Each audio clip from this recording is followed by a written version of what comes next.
Bismillahirrahmanirrahim. Assalamualaikum warahmatullahi wabarakatuh. Sebelumnya, izinkan kami dari kelompok 1 untuk mempresentasikan mengenai masa pemerintahan Abdurrahman Wahid. Tapi sebelum itu, mari kita kenalan dulu dengan anggota kelompok dari kelompok kami. Dimulai dari Gimana Akila, Dija, Andre.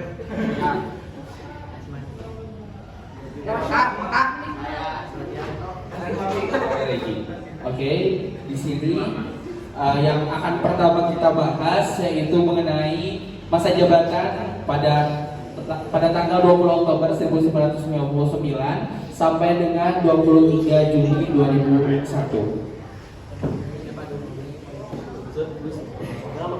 Gus Dur adalah seorang politikus Indonesia dan pemimpin agama Islam yang menjabat sebagai Presiden Indonesia keempat. Dari pemilu tahun 1999 hingga pemakzulannya pada tahun 2001, selain sebagai pemimpin organisasi Nahdlatul Ulama, dia juga merupakan pendiri Partai Kebangkitan Bangsa (PKB). Dia adalah putra Menteri Agama Wahid Hasyim dan cucu dari pendiri Nahdlatul Ulama Hasyim Asy'ari. Nah, setelah kita mengenal lebih jauh mengenai Gus Dur itu siapa dan latar belakangnya apa, kita lanjut ke kondisi ekonomi.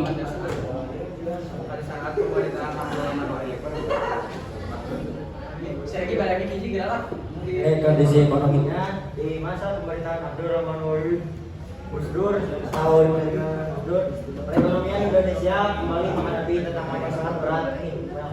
Kebijakan ekonomi Gus Dur juga yang kesulitan dari para pakar. Juga perseteruannya dengan DPR dan IMF memenuhi kehidupan Indonesia saat itu.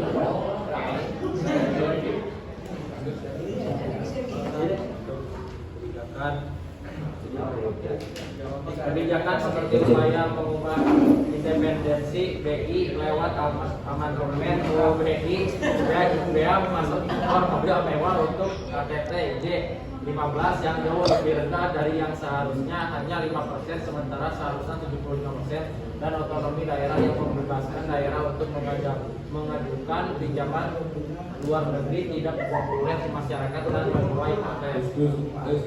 Pemerintah Gus Dur bukannya tanpa capaian melalui desentralisasi fiskal. Pemerintah bersama-sama dengan Bank Dunia berupaya memberikan anggaran melalui program pengembangan masyarakat. Selain itu, juga ada proses proyek pedesaan, mulai dari pembangunan infrastruktur, perjalanan, jembatan, irigasi dan sanitasi. Juga memberikan bantuan kredit bersama mikro.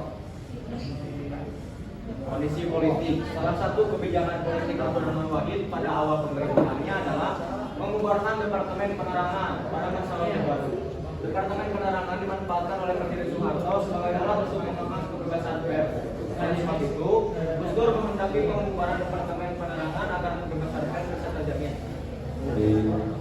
Kemudian Gus Dur juga menjadikan Departemen Koperasi dan Pengusaha Kecil Menengah (PKM) sebagai menteri negara. Salah satu kebijakan di bidang politik yang paling menuai kontroversi adalah wacana akan dicabutnya ketetapan MPR tentang pelanggaran Partai Komunis yang tertuang dalam Akta Nomor 25 Tahun 1966. Reformasi yang dilakukan pemerintah pada masa pemerintahan Abdurrahman Wahid ini bertujuan untuk melakukan rekonsiliasi. Namun wacana tersebut mendapat penolakan dari segala sisi. Salah satunya Menteri Kehakiman Yusril Iza Mahendra.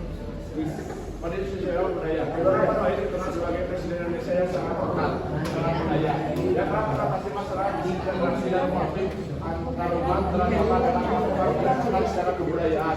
Abdurrahman Wahid memberikan kebebasan pada rakyatnya dalam kehidupan bermasyarakat dan beragama. Hal ini dibuktikan dengan beberapa kebijakan yang dia bawakan, yaitu Yang pertama ada Kepres 26 tahun 2000 tentang pemulihan dimulai.